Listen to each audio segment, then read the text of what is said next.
Hello and welcome. What makes an American dangerous to America itself? According to those who see themselves as watchdogs of security and American values, anyone who disagrees with the government is providing fuel for the country's enemies. To their critics, such a hard line contradicts what America stands for and stifles debate on the major issues facing the nation after 9/11. One leading conservative believes there are threatening forces at work within American society. David Horowitz is an activist and writer and editor-in-chief of the online publication Front Page Magazine. His 2007 program on American campuses called Islamofascism Awareness Week continues this autumn under a new banner, Stop the Jihad on Campus. Now, Mr. Horowitz is the author of numerous books, including Unholy Alliance, Radical Islam and the American Left, which argues that liberals are supporting, whether intentionally or not, what he calls Islamic terrorism. Joining me with a different perspective is Dr. Hussein Ibish, who heads the Foundation for Arab-American Leadership and is a senior fellow at the American Task Force on Palestine, an advocacy group based here in Washington, D.C. So on this show we examine what American values represent today while there is a so-called war on terror. Don't forget you can join us with your comments. Mr. Horowitz, thank you very much for being on the show. And if I could start by asking you, pointing out you're a pretty aggressive campaigner on against what you perceive to be threats to American society and security. You seem to see, according to a lot of people, an enemy everywhere. And the common thread in all your projects, Discover the Network, Students for Academic Freedom, Jihad Watch, and Stop the Jihad on Campus, seems to be fear of a threat. So could I ask you, what do you think Americans have to fear?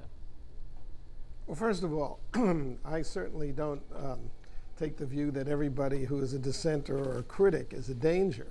American democracy thrives on different viewpoints. However, I spent 25 years in the American left, whose agendas are definitely to destroy this country. The American left wanted us to lose the Cold War with the Soviets, and it wants us to lose the war on terror. So I don't make any apologies for that. My campaign, Stop the Jihad on Campus, is directed at the Muslim Students Association, which pretends to be a religious organization representing all Muslims, but in fact is an arm of the Muslim Brotherhood. It was created by the Muslim Brotherhood. It's supportive of the agendas of the Muslim Brotherhood, which means Hamas and Hezbollah. I've had many encounters with them, and I know that my views of this are correct. If they want to come out and condemn Hamas and condemn Hezbollah as genocidal terrorist organizations, then I will embrace them. Okay. But until that happens, I'm going to conduct my campaign to make people aware of what their real agendas are.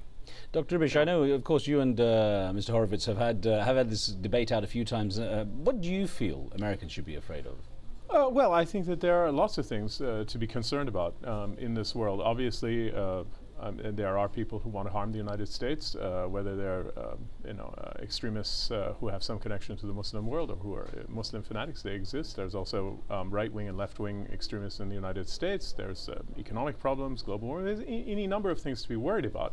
There are also a great many strengths to the United States. One of the things one ought to include, I think, in the list of things to be worried about is this sort of extreme speech that you get from people not only on the left but also some people on the right. And I think Mr. Horowitz's website is a good example of that.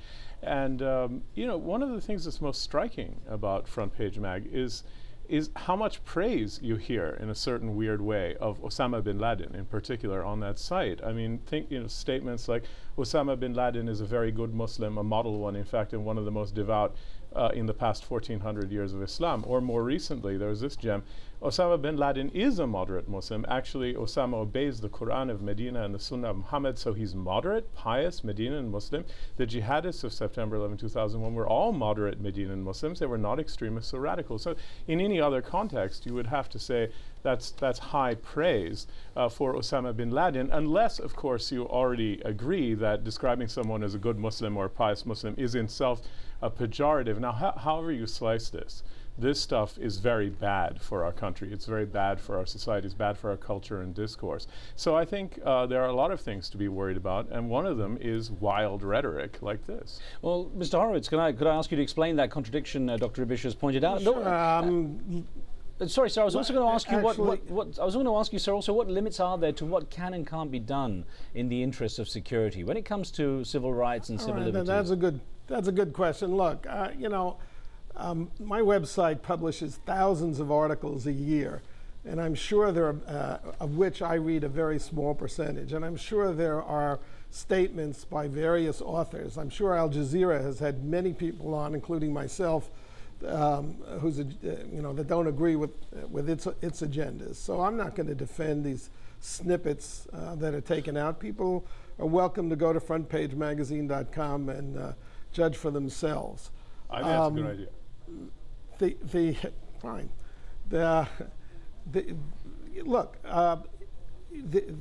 There's a possibility always that people will react, particularly when a country is attacked, as we have been, in an extreme way. They want to get rid of the problem. So, for example, deport everybody that disagrees with me who came from a foreign country.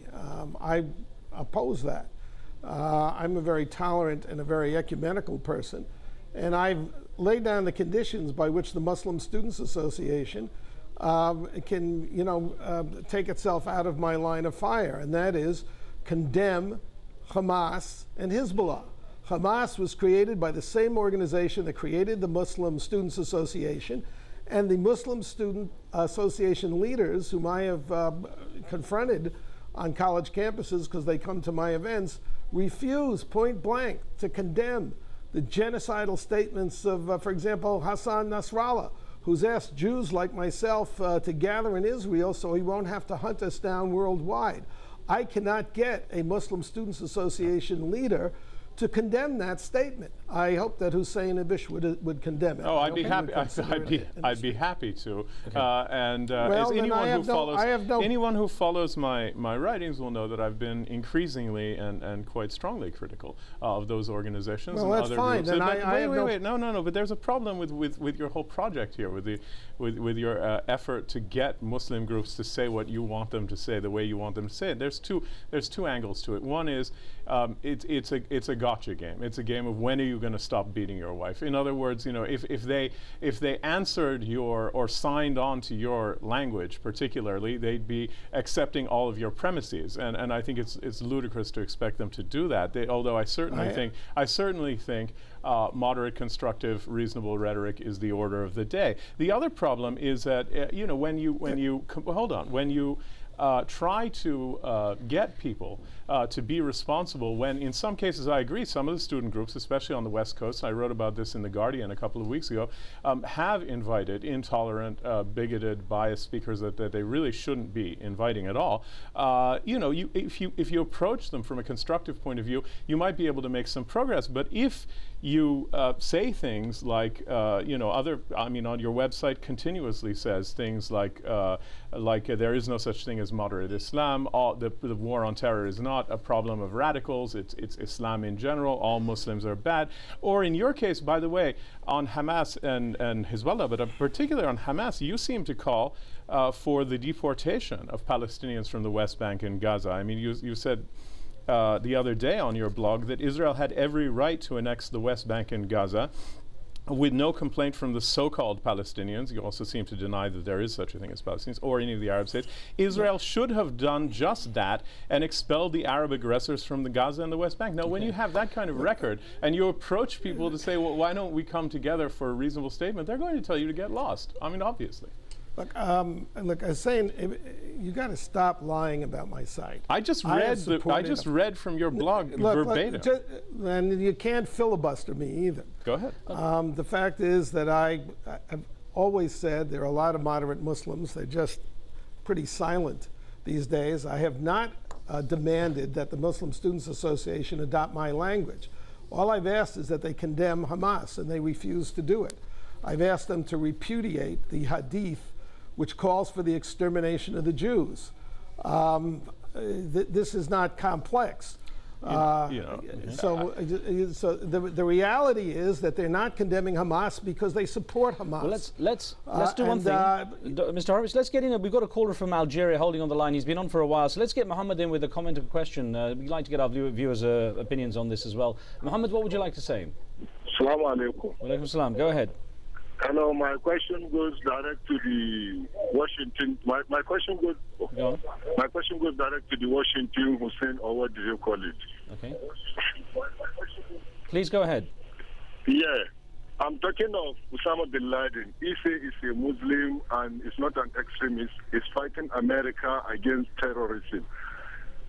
Can I answer So that? Oh, sorry. there are a lot of Muslims in Africa. They are all blacks. Why don't Arabs take care of the Muslim or try to help them in any way? Okay. They are the only Americans or Mohammed? Europeans that Fine. try to help them. That's an Okay, excellent Mohammed, that's an point. interesting point, Mohammed. Let's get I think Dr. Ibish to answer that. I think it's an excellent point. I mean, I'm not sure exactly. I mean, if the caller was trying to say that. With that last bit, certainly he was saying that, Yeah, he was why is saying it that the Arabs don't look after, for and example, they certainly- Africans and Americans they certainly do? should do more. I mean, there's no question. The entire international community, and it does fall to the Arab states, particularly the oil exporting states, do more for the entire developing world. And I think, especially dealing with the AIDS crisis in Africa and other issues in Africa, it's beholden on them. And no one should be supporting, by the way, Omar Bashir in this business of being indicted. I mean, you know, this is a very good example of a useful sort of criminal pursuit, in my opinion. I mean, people should not be immune from war crimes because they're heads of state, even if they're heads of smaller states. So that's all reasonable. I think it's pretty clear, and it's accepted virtually everywhere in the Arab and Islamic world, that Mr. bin Laden is an extremist and a murderer, and I think that's an overall consensus at this point. Well, gentlemen, I'm going to ask you to hold tight for just a moment. We have to take a short break. We're back with more on this debate when we return.